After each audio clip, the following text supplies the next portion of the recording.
lami agi diri sa Camilla restaurant eh.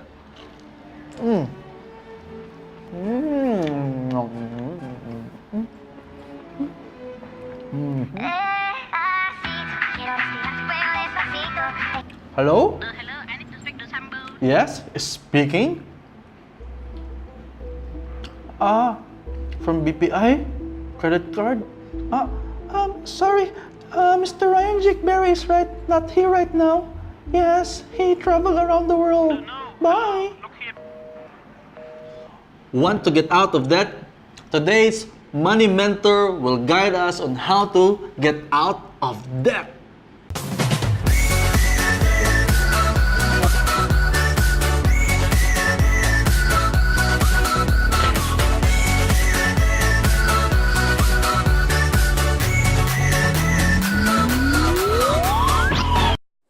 Hello everyone, welcome to Money Mondays with Sir Chubby. Before anything else, we would like to thank Camilla Restaurant for accommodating us today and sharing to us their generous and sumptuous food. And just like promised, we have a very special guest today, straight from the island of Luzon or Manila. Sorry. Straight from the island of Manila, Miss Sha Nacino. Hello, Sha. Hi, Sir Chubby. Hi, everyone. My name is Nacino. I'm an author. I'm the author of 11 books. I'm also a motivational speaker, and I teach people how to write books through the 90-day book writing challenge. Sha and I go way back from our journeys also as entrepreneurs and as online marketers. Anyway, let's go directly to your money journey, or I would say where you realized that you had to take charge of your finances or your money. Okay, good question, Sir Chubby. I was an employee for 9 years, and in my first year as an employee, I got buried in credit card debts. Wow. 9 Yes, years. 9 tapos years. You got buried in debt. So Yes, on the could you first elaborate year. on that? So I was, on my first year, I got buried in debts, and at that time, I was sick and tired of my job. I wanted to quit my job because then I was working in the call center department of a bank. I wanted to Okay. quit my job, but I couldn't because, number one, I had no savings. I was buried in debts. Number two, I asked myself, if I will resign, what will I do? Where will I go? I didn't know the answer. And so that really prompted me to invest in my education, specifically in my financial education. That was the start of my journey towards investing in myself. I read books on money, I attended seminars, and I sought mentors. Yeah. To That's cut how the we long- met, right? Yes, that's how we met, 2011. Yeah. To cut the long story short, after 3 years, I was able to zero out my debts. Wow. And I was able to save and invest. Okay. The more important topic, really, which is the meat of our discussion, is how did you get out of debt? Specifically, your credit card debt, which is based on statistics. This is coming from a very big BPO company in the Philippines. Yes. 70% of their employees are buried in credit card debt. Wow, 70%. 70%. So, my goal really after this episode is to give a map to BPO employees on how to get out of debt.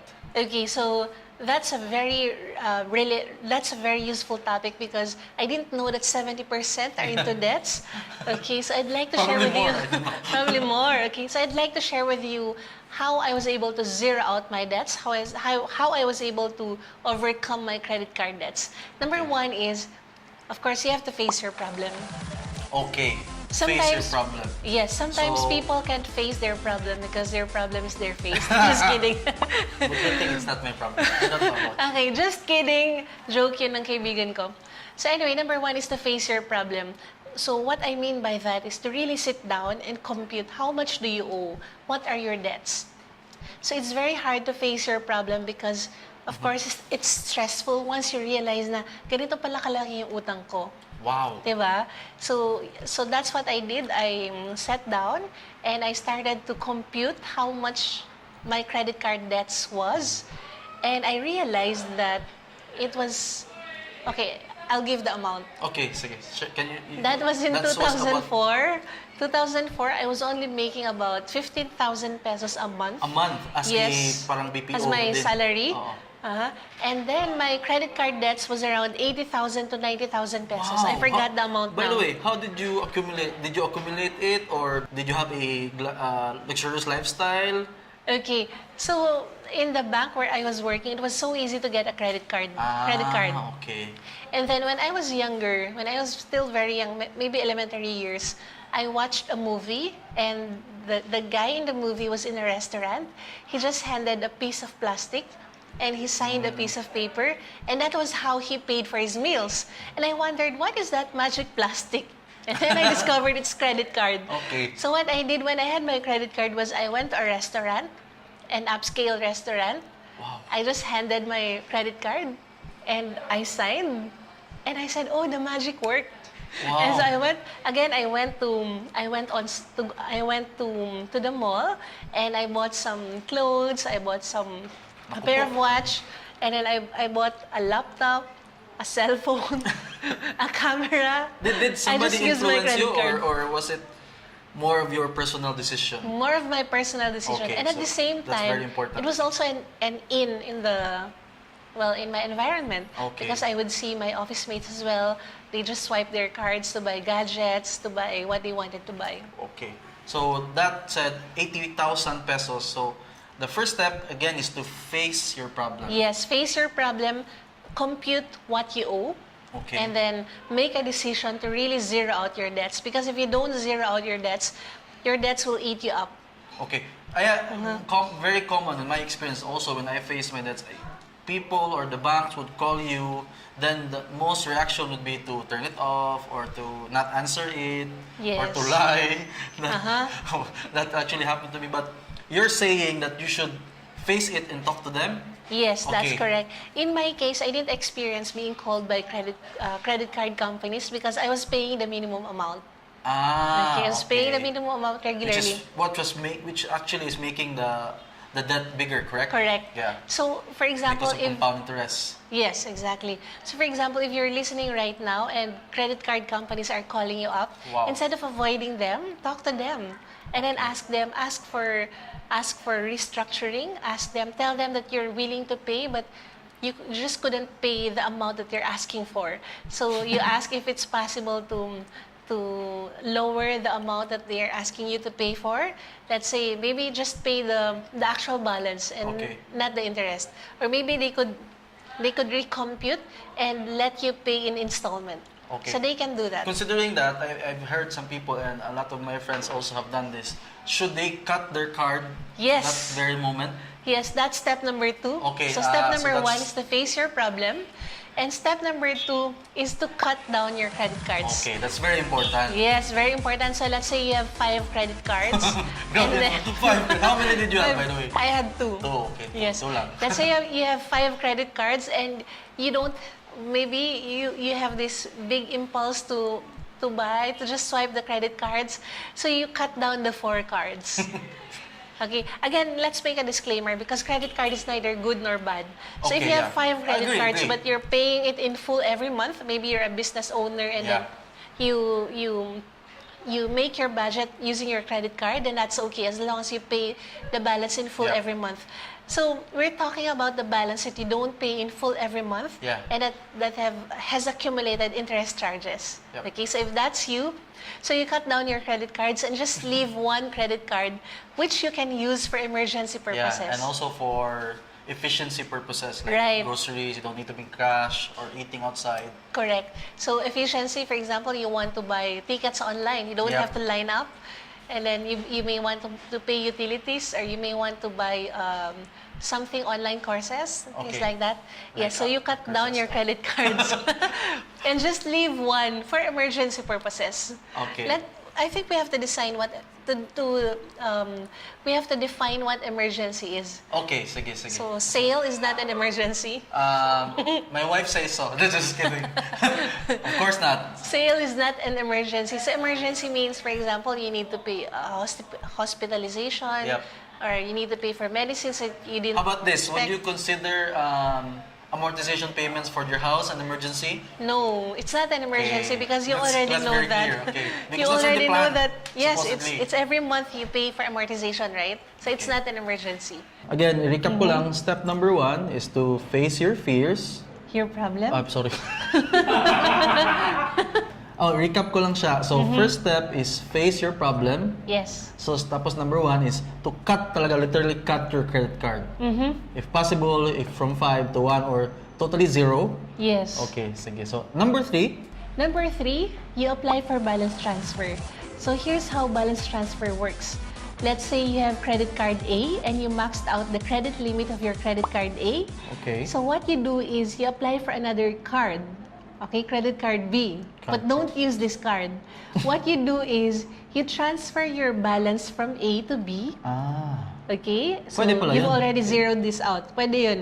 Tapos yung B, you will pay this using installment. Alright? So for example, the normal interest charges for credit cards is 3.5%. Normal yun, normal. Normal yun? Oo. I'm not sure kung ilan na ngayon.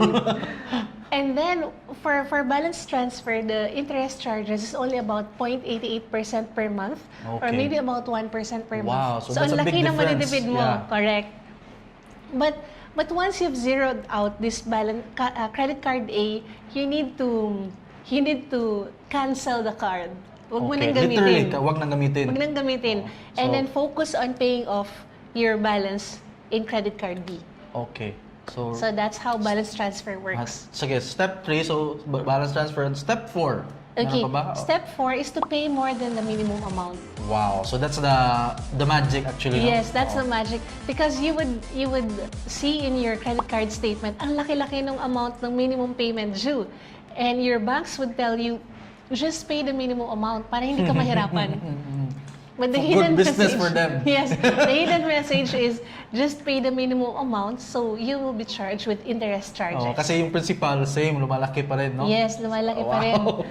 So alam mo, gumawa ako ng very simple computation. Let's say you have 10,000 pesos credit card debts, and let's assume you're paying the monthly amortization, the minimum payment due every month. And let's assume na hindi ka na nalilate sa pagbabayad. Okay. Okay? So for example, you have 10,000 pesos and you're paying 5% or 500 pesos every month. Tapos, let's also assume that you stopped using your card. Okay. Do you know how many months it would take you to zero out that debt? So, how many? 35. Wow. Imagine, 35 35 months to zero out your 10,000 pesos debt, and it's assuming you've stopped using the card. And by that time you've paid off the card, you would have paid at least 70% more than your principal amount. Good business for the banks. Yes, Okay. good business. So I love the banks, So, but by the way, I have a question. Should they pay before cut off or after? it doesn't matter. Just pay before the due date. Due date. Okay, Yes, so before the due date. For example, usually 27, right? 27 Yes. 28. So before 27, you have to Yes, pay. before Okay. 27. Okay, Okay. so step 4, tapos step 5. Step 5 is of course to simplify your lifestyle. Wow, simplify. Huwag maligo. Ganun. Huwag mali- Oo. Huwag na mag-shampoo. Oo, ganun. ano mag-shampoo. Toothbrush. Toothbrush, Total, oo, wala ka ng makakatipid. boyfriend. Oh. Hindi. So simplify your lifestyle. So for example, if you used to eat out maybe 5 times a month, maybe you could lower it to once a month na lang. Once a month. Okay. Diba? And maybe if you're for example, if you're working at lagi kang bumibili ng lunch Starbucks. mo, Nagsa-Starbucks sa palagi. Starbucks. So During mag lunch 3 break. in 1 na lang muna, di ba? Oo. Or Masarap kung lagi naman, kang- no? Masarap naman, pero May, masakit sa meron bulsa. pang 8 in 1, di ba? Oh. So, dapat gawin mo na ay simplify mo muna. So, instead of buying your lunch Okay. every day, how about bringing your own baon? And I have a bonus tip. Okay, bonus tip. Sige. Yes, bonus tip is you don't have to focus too much on your credit card debts. Wow. Okay, don't focus too much because what you focus on grows. Yeah. Okay? So Agree. Yes, set the parameters, set your strategies on how you zero out your credit card debts, and don't focus too much on that. What you need to focus on is ask yourself on a daily basis, how can I increase my income? Yes. So, the main strategy really is to increase the income para Yes, mabayaran. you increase your income, so you have to simplify your lifestyle. You have to increase your income. Okay. So, again, could you just summarize everything, Sha? Alright, so let me just summarize the 5 steps to zeroing out your credit card debts. Number 1 is to face your problem. So write down how much you owe. Okay. And then number 2 is to cut your credit cards. Cut. Alright, cut your Literally. credit literally cut cut. your credit cards. Number 3 is to apply for balance transfer. Balance. Number 4 is to pay more than the minimum amount. And number 5 is to simplify your lifestyle. And the bonus tip is to find ways to increase your income. Yep. Very important. Yes. So you'll be able to pay off your entire debt. Now the Right. key after that is very important also. So what are your tips after they paid their entire debts in credit cards? Okay, after you pay the entire debts in credit card, you need to keep investing in your financial education because this is a never-ending learning. So I suggest you read books on money, you attend seminars, and you seek mentors. So if you don't want to go wrong when it comes to books on money, you read Rich Dad Poor Dad by Okay. Robert Kiyosaki. Okay. And you read all the money books of Brother Bo Sanchez. You won't go wrong.